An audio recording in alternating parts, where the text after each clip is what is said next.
So, magkano nga ba yung puhunan natin sa GCash and sa mga load? Ay, ito naman yung kita natin sa GCash. Ayan.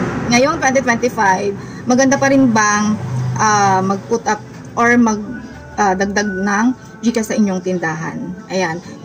Itong GCash ko naman na to, pinagsasama ko na rin yung loads. Nakahiwalay siya sa tindahan natin para makita natin yung mga pasok at labas ng isang transaction, ganyan.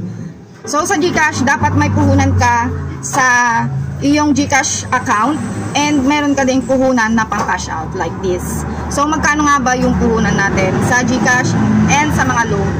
Ayan. Ang estimate ko is mga kulang 180 to 200, ganyan.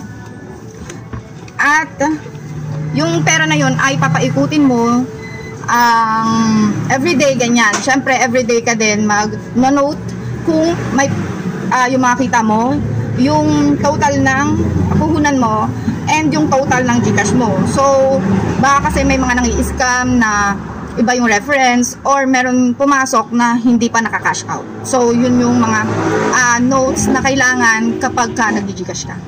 So, yun lang guys.